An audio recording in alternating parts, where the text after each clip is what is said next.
Hi, welcome to the a16z podcast. We're recording from Capitol Hill on the Senate side, this time over in the Russell Senate building. I'm here with Senator Todd Young of Indiana, along with Jimmy Chen, who is the CEO of Propel. These days, when people talk about government and tech, they think about modernizing data systems, they think about modernizing IT, some of the infrastructure. A lot of the issues that the two of you have chosen to focus on don't get a lot of attention. Senator Young, so when you were in the House last term, you sponsored this bill, the Modernizing the Interstate Placement of Children in Foster Care. What motivated you to take on this problem? Well, starting at a high level, I represented in my congressional district, Scott County, Indiana. This is ground zero for the opioid crisis. And what has happened is so many children of opiate addicts find themselves in our foster care system. It's overloaded, Indiana's foster care system, and it got me to looking into how that system was managed. And so let's just say our existing foster care system is suboptimal in that regard. So it was designed to serve people in a given state when really an interstate solution was needed. Some of the problems, just to very quickly itemize them, it's a paper-based system, so it's really slow. Extra costs are associated with looking through the paperwork for staffing and for equipment and supplies and maintenance of all the records. And then it's opaque as well. I mean, you don't have the ability to log into a system and figure out the disposition of a particular case. So I knew we could do better. I discovered that there was a system rolled out in 2014 that needed to be scaled up. And so we got involved in this whole thing with our legislation. So the bill itself, this was part of the innovation initiative. Hard to imagine that people were against modernizing the foster care system, but what was the reaction that you got when you read this up?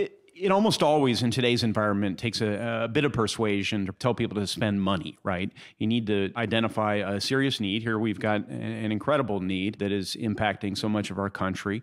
And in the end, we're going to save money and improve lives at the same time. So it wasn't that tough of a sell. It just took a little time to normalize people to this idea that maybe their states, how they've been doing things for generations, wasn't quite working. So Jimmy, how did you become interested in the food stamp issue? I grew up in a loving and supportive household that sometimes had trouble putting food on the table. Ended up getting a full ride scholarship to Stanford and then working at Facebook, where I built a lot of consumer software. I left Facebook to apply the best practices of Silicon Valley to build really engaging, really crisply designed consumer software to solve social issues around poverty. We learned about food stamps through a nonprofit program called Blue Ridge Labs that's based in Brooklyn that helps entrepreneurs identify challenges faced by low-income Americans. Can you explain why you decided to do this as a company, start your own private corporation, private company, rather than going into government, say joining the U.S. Department of Agriculture and trying to address the SNAP program from the inside? I think the experience of the safety net in 2017 really encompasses the public sector, the private sector, and the nonprofit sector. And someone who is experiencing a financial shock or is going through a tough time uses services from a variety of those different sectors. And so a single sector approach, I think, is a little bit short-sighted and incomplete. And that's part of the reason we run the company that can go in between these three sectors, regardless of whether they're a government-run service or whether it's a private company offering a better type of financial service product. These days, our focus is on a public sector service called the SNAP program, formerly called the food stamps program. It's used by about 44 million Americans currently, so about 1 in 7 families in the United States is currently relying on these benefits to purchase food. Every state is operating in its own stovepipe, which we find not just in our foster care system, but across government. I find this challenge, though, to particularly afflict our efforts to serve people who are poor, who are vulnerable, who are at risk. Our safety net needs to encompass our public, our private, our not-for-profits. I couldn't agree more. I really think we're underutilizing all the expertise out there. And our government programs, typically, they don't measure outcomes, they may measure inputs.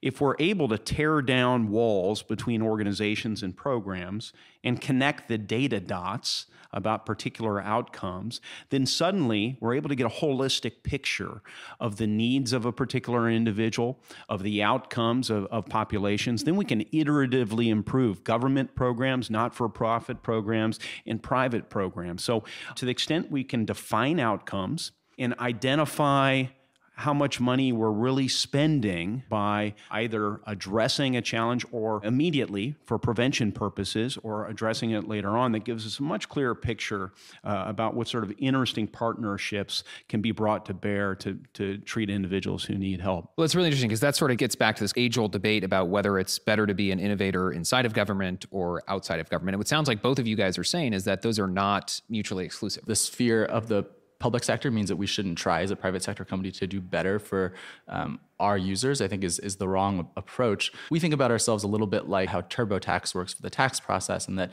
here's a private sector company that's able to take the UI of a particular program and make it significantly better such that people save time and money. And I think that's ultimately, that's really what we are, the same type of ethos that we're trying to drive for a program like the food stamps program. Yeah, I would welcome the efforts of the private sector or not-for-profits or perhaps innovative individuals within government that might, for example, help those from more humble circumstances navigate our constellation of social services programs. It's unclear to the single father of 3 children who's been offered a job of $12 an hour whether or not that person is going to be better off taking said job, or if instead they should stay home, take care of their own kids, cut some grass on the side. I certainly couldn't fault that individual if they made either decision, right? But policymakers have a difficult time determining whether or not somebody would be better off under those circumstances. So we need to try and create some order out of this confusing constellation of programs that exist. And I think some of that can be done by leveraging technology, having on your smartphone access to valuable information, which is increasingly how we're getting our information, I think can benefit policymakers and program recipients alike. I think for a challenge as deep and as significant as poverty, it's got to be a team effort. And I think we can all do a little better. I think there's more that the public sector can do. There's more the private sector can do. There's more that nonprofits can do.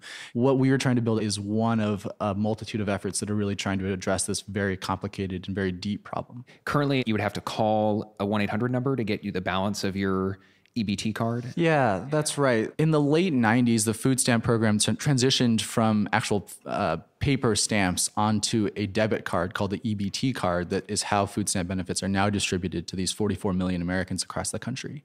There's about $70 billion spent each year through the food stamp program at grocery stores. It actually composes a huge amount of revenue for the grocery industry. In an earlier version of Propel, we were actually building software to help people enroll in food stamps. And in late 2015, we transitioned away to building what we do now, which is really focused on building financial management software for people who are already on the program. My business partner and I were in a grocery store in Philadelphia trying to get people to enroll in this benefit. And on this particular day, lots of people told us that they were already enrolled and they were there to spend their benefits. This person that we were speaking to, we ultimately just asked, okay, how do you spend your food stamps at a grocery store? What is it like to purchase groceries on food stamps? And she said, the first thing that I do is I call the phone number on the back of my EBT card to see how much I can spend. And so she did that for us. Wow. And before listening to the automated voice prompt, she typed in 1 and then 3 and then typed in her entire card number purely from memory. Wow. And when we asked her how she was able to do that, she told us that it's because this is how much she knows she can buy for her kids. And this is how close she is to really needing serious help to put food on the table. And so she has to do this every day. So we thought that was a little bit crazy. I come from a consumer technology background. So my experience has always been building consumer-facing software products previously at Facebook. And this particular challenge is one that's been solved by the private sector for years, right? Every major consumer bank has had a free smartphone application you can use to check your balance and see your transaction history for years. But for some reason, that didn't exist for these 44 million Americans spending $70 billion per year through the EBT card. So that's what Fresh EBT really is. It's supposed to be a modern software layer on top of the EBT card. So I know both of you, Jimmy, you in the process of building Propel, and then you, Senator, in the process of designing this bill last term, talked to a lot of people that were on food stamps, met with a lot of folks at foster care centers. What was the main takeaway in terms of best ways to design these programs moving forward? What is still lacking? I think we need to make sure that our foster care system is tailored to the needs of its particular population, which is not confined to the state of Indiana. It's not confined to the state of California. This is a national challenge of trying to match needy children to loving parents or relatives or another set of foster parents, whatever might be in the best interest of the child, irrespective of state lines. Now, in the private sector, or even in the not-for-profit realm, you tend to respond more to the needs of your customers. They are the ones who put together pilot programs that need to be scaled up ultimately by government. We don't do enough of this in government. In fact, we don't even measure success. There are roughly, depending upon how one counts the different social support programs, 80 federal social support programs. Only 10 have ever been rigorously studied using the gold standard, randomized controlled trials across multiple sites. Can you imagine a business continuing to operate 70 programs that they weren't even sure were moneymakers or not, Yep. right? I mean, and so out of those 10 studied, only one has been found to meet its defined purpose. So this is where we need some help. You recently introduced, I think with Senator Booker and Senator Bennett, this bill to basically, build in evidence-based assessments for these different agencies or programs. Yeah, this is a transpartisan issue in the sense that everyone recognizes we need to improve these programs. Whether you want to better spend taxpayer money or you care deeply about the targeted populations, we all recognize that improvements need to be made. The legislation you're alluding to is legislation that would allow private investors to scale up things that are working either on account of private business or in our not-for-profit sector. And if you improve lives based on an independent evaluator determining that lives were significantly improved, then we pay back the investors all that they put in to scale up that intervention, plus a positive return on investment. That's the model. We call them social impact partnerships. And the legislation passed unanimously out of the House of Representatives last Congress. I think it will pass out of the Senate this Congress, and we'll sign it into law. Knock on wood. Knock on literal that's the Russell. Knock on wood. Russell Senate building wood. So that's interesting. So, but at the end of the day, evidence isn't always neutral. So how do we ensure that these measurements are actually rigorous, particularly when you're building a company and a lot of the evidence is tied to profit? We've tried to build a business model that doesn't conflict from the social impact we're trying to create, but actually complements it. I think that's the strongest type of social impact and most sustainable type that we can build. So as an example, in the early stages of the company, we considered a model where we were going to build software for the food stamp program, and then we were going to build software to make it easier to get a visa or to get a driver's license. And we were going to have all these different verticals. One of the reasons we chose not to go down that path was that was a model where we were going to not make money off of low-income consumers and instead to make money off of these other types of services. We instead asked ourselves, is there a better model where we can actually build a big, interesting business while also still serving the same types of people that we started the company to serve? And so that's why we have this free app that people who are on food stamps currently use to manage their benefits. Our business is selling advertising to grocery retailers and grocery brands who want to attract the business of our shoppers at their stores, often by providing coupons and discounts directly to our users so they actually save money by using our product. Yeah, it's essential that we have safeguards in government to make sure that when we do partner with whether it's not-for-profits or for-profit entities, and there's money to be paid for those services, that we are in fact improving lives. And so the approach we've taken in our social impact partnership legislation is, number one, we make sure that all contracts very clearly delineate what outcomes you're trying to achieve, by what date, what milestones, intermediate milestones you're supposed to hit, and so forth. Then secondarily, make those contracts public and make all independent evaluations, and I emphasize independent evaluations by a third party, they have to be public as well. You see, there's this habit in government when you tend to do something, you issue a press release, you hold a press conference, and then when things don't go so well, you tend to hide it. No, this is exactly the opposite of what should happen. We know that in our most vibrant sectors, like the tech sector, what you do is you learn from suboptimal results. You don't even consider them failures, right? And then you iteratively improve upon them. And so we wanted to replicate that sort of model in government. There are a number of competent evaluators who conduct either randomized controlled trials or longitudinal studies that can really rigorously assess whether or not we're paying for success or paying for something less than success. How do we convince more young New Yorkers or young Hoosiers that come from these communities that understand these issues better than anybody else, right? Because they've grown up confronting these issues. How do we incentivize them to actually either go start companies or try and improve it from the inside? I think the answer you would have heard from many Republicans, say, a generation ago, and I don't say this critically, it's just the standard Republican line, is use economic incentives to bring them into this marketplace. And that still applies, right? An unapologetic, unabashed, and proud capitalist. And so to the extent we can create a profit incentive for people to actually help individuals as opposed to self-indulgently funding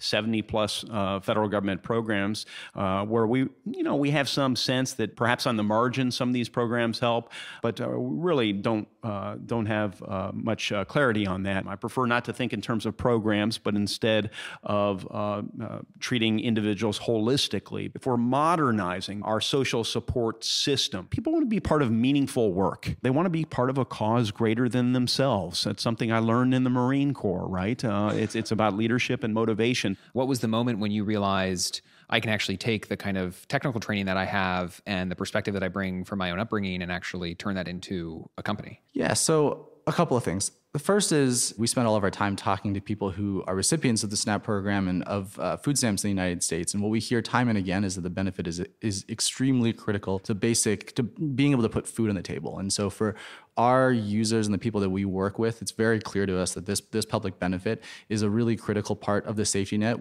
and this is who we're trying to serve. In terms of how we can inspire other entrepreneurs to solve these types of problems, I think people start companies that solve the problems they understand. And I think that's why so many of the startups that come out of places like Silicon Valley are addressing the issues of 20-something males who live in cities, because those are the types of issues that tech entrepreneurs as a demographic tend to understand better than the average.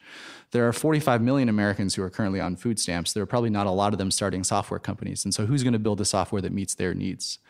I think there are two different ways we can address that. The first is that actually, you can have an understanding and a deeper empathy of someone else's challenges. And I think there are ways to start interesting companies, whether they're for-profits or nonprofits, that address these types of challenges. There is an opportunity in the coming years for people of all income spectrum types to start their own companies and to solve their own challenges. And so the question is tooling. How do we provide the tools so that those 44 million Americans on food stamps can indeed start their own companies? Something you said that I thought was profound, which is we do tend to solve or attempt to solve those challenges that we understand. I think that the private sector can help government better understand its own problems by embedding predictive analytics into some of our programs. We could do that in our social programs. And then on the back end of it is rapid cycle evaluation to determine whether or not we're actually helping the people after slightly manipulating a program to tailor it to the needs of a particular population or individual. What else? I mean, what other components of the support system do you think are most ripe for, to use such an overused word, disruption? So, you could imagine something like with Pell Grants or short-term low-income housing, right? Every program we have needs to be rigorously and regularly evaluated so that we can optimize it or get rid of it and replace it with something else that's working. You can do a randomized controlled trial for about, $100,000 now. So we're going to increasingly see our not-for-profits providing information showing what works and what does not work. I've got legislation we just passed into law that creates a clearinghouse of best practices that people can draw on. These are some of the things that certainly we ought to be doing. And I think most importantly, we just need to be thinking of people not as recipients of government programs, but instead as assets to be realized as opposed to liabilities to be written off. We don't really think of ourselves as a disruptor. We're not trying to disrupt the way that public benefits work in America. We think there are actually lots of really committed people who are doing great work in the public benefit space. We really want to enhance the efforts that they are already committed to, and to improve the lives of the people that they try to serve. And for a lot of our users, that's about navigating these public benefits and making sure that they have enough to spend, and so they can actually go purchase those groceries. But I think that our mission goes broader than just a public sector program. It's really about the entire stack of what it's like to put food on the table when you're a low-income American. So what are the stores you shop at? How do you choose the right items? How do you find savings? And how do you manage the entire process? I think in the longer term, we're really an anti-poverty company. So to the extent that food on the table is an important part of fighting poverty, that's why we're starting there. But I think more broadly, we see a huge opportunity to modernize the safety net and to fight poverty through software. It's terrific. I'll just close by saying that a lot of these issues are either bipartisan or nonpartisan or transpartisan, as you said, Senator. And what's exciting from our perspective sitting out in Silicon Valley is actually watching industry and government start to work together on this. There are some that are very easy fixes if only people started talking to each other more. So absolutely. Thank you. Hey, thanks for having us.